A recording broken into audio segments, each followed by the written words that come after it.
Gee, how long have we got for this story, Gareth? No, I was coaching the national under-23 team, and we got invited over to Australia to have a bit of a few games against the Olyroos. And we went over to Canberra, spent some time in Canberra, played a game there, played a game in Sydney, and on the way back, the plane stopped in Perth, and I got off to see a friend of mine, because as you know, there's a lot of South African people in Perth. And the next day, I went to watch Perth Glory against Adelaide. It was Adelaide United. And it was the first time at Perth Oval, and it was a big crowd, great atmosphere, good game of football. You know, Glory won. Bobby Despotoski scored the winning goal that day. I remember that clearly. I remember sitting there watching the game, thinking, you know what? I wouldn't mind some of this one day. Yeah, this would suit me. And then I don't know how much later there was a job opportunity that came along. I sent in my CV, flew over back again for an interview with Nick Turner, who was the chairman at the time, and Paul Afkos. Yeah, got offered the job, and that was it. Headed over to Perth. Now look, I'd done my research, and I'd heard a lot about the club. That they were the envy, I think, of other clubs at that time in the old NSL. Possibly, you know, still there was a them and us mentality, you know, and maybe still happens today. I don't know. But you know, I was fortunate enough that I arrived. I hit the ground running, because the very next day I started working, and I settled really well into Perth, settled into the AA laid-back way of life here, and now it's made Perth my home. Well, again, we got on from day one, because we met at a restaurant, Coco's restaurant in South Perth, and we had a meal there, and he liked his unwooded Chardonnay, so we had a couple of glasses of wine, and we hit it off straight away. There was no real problem with that. When he left Perth, funny enough, he went to Iran, I think it was at the time, or I think national.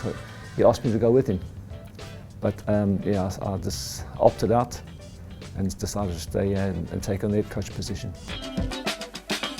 Burnt was pretty open, you know, it was pretty open. But as you know, I was as a head coach myself, going back into an assistant position, I was wary and mindful that the final decision always lies with the head coach. You know, so we would discuss certain things.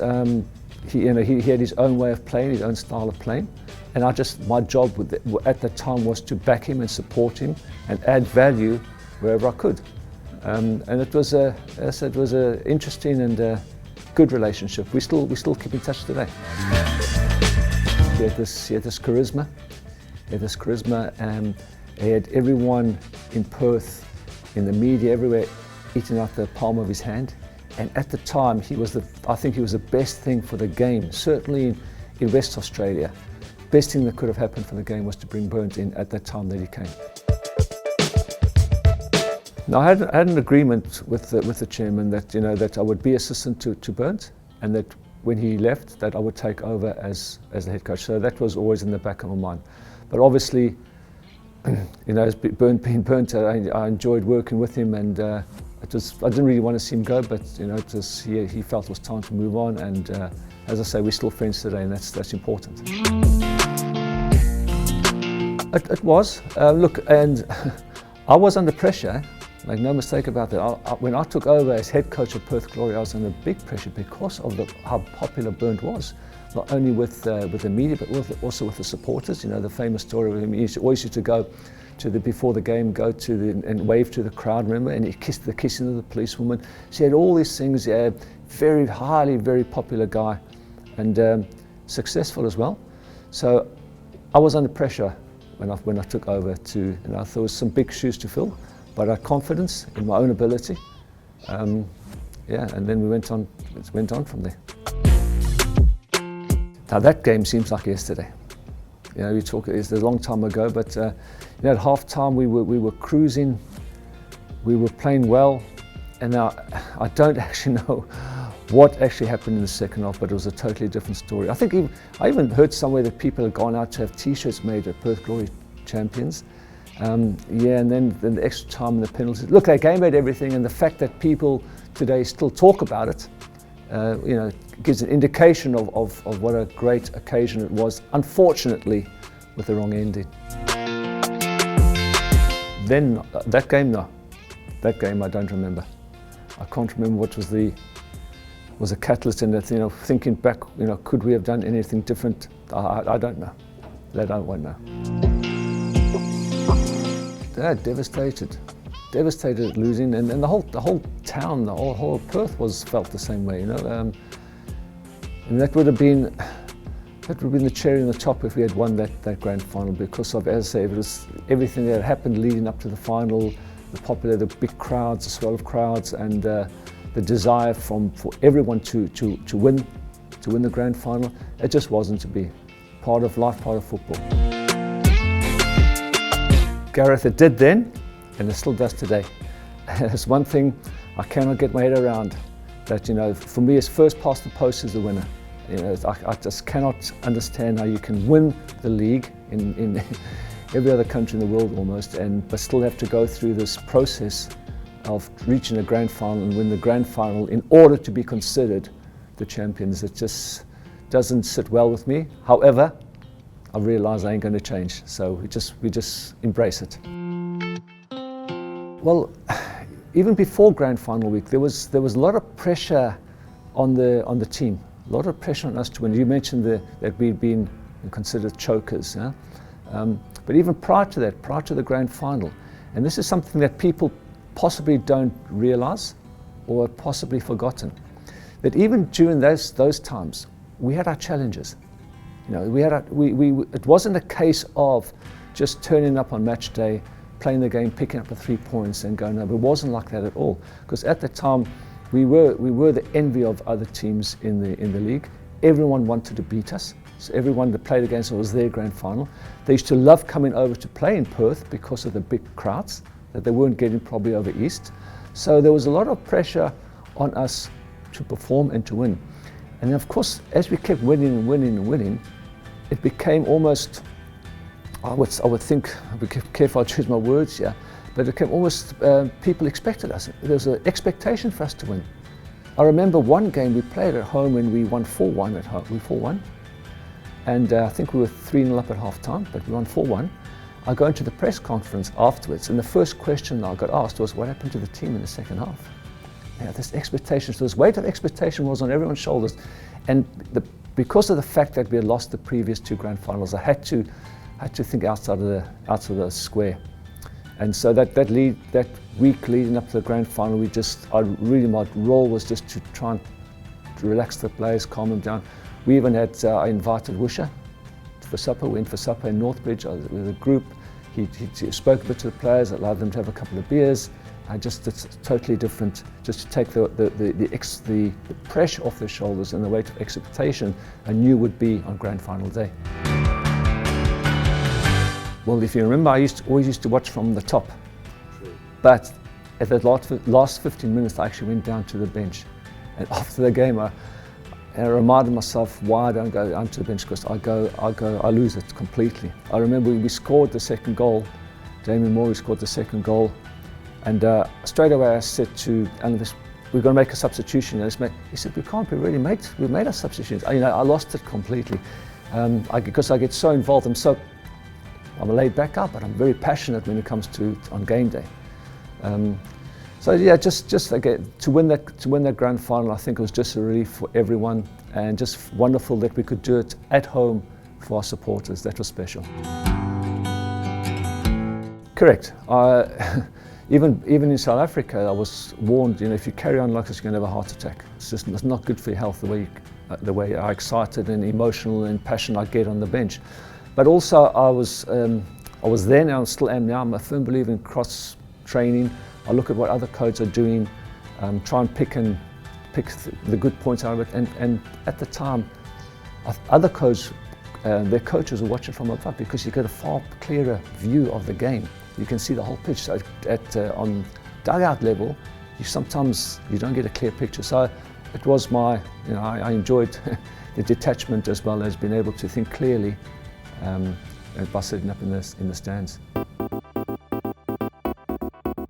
Well, going back to back was something that we all wanted to do, and yeah, there was still a lot of jealousy over East, and they still didn't think we were a good team. We used to be criticised from a lot of different quarters about certain things, and we went there, and we were actually, people over East considered us as the underdogs, which actually suited us. So to win the grand final away from home, against all odds in some people's eyes, and the manner in which we did it, with Mrdja scoring that goal in golden goal time, whatever it was called then. Yeah, it was also just as rewarding. Perth Glory are the champions for a second time. Mrdja sent on with a specific. He's finished terrific, and for Perth this season, he has been prolific. And it's Mrdja that finishes it. It's Mrdja that wins. Man, I was still upstairs in the watching from the top. I just had this gut feeling. I said, Mrdja.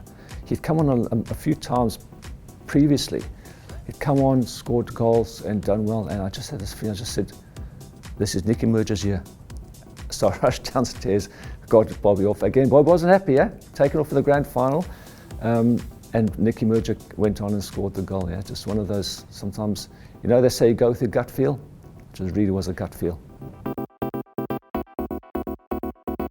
Yeah, well, those supporters, it was pouring with rain. That game was, I think that game was in doubt for a while. And then, but the Glory supporters are special again. They made the journey over there. They had no shirts on, and they got behind the team. So that's what we made a decision afterwards. Listen, these guys have come all this way. We've got to go. We went on the bus and we went to the pub, and we mingled, had a few beers with them, and I think they appreciated that. Sure you agree that last year's grand final win was good, but tonight was better.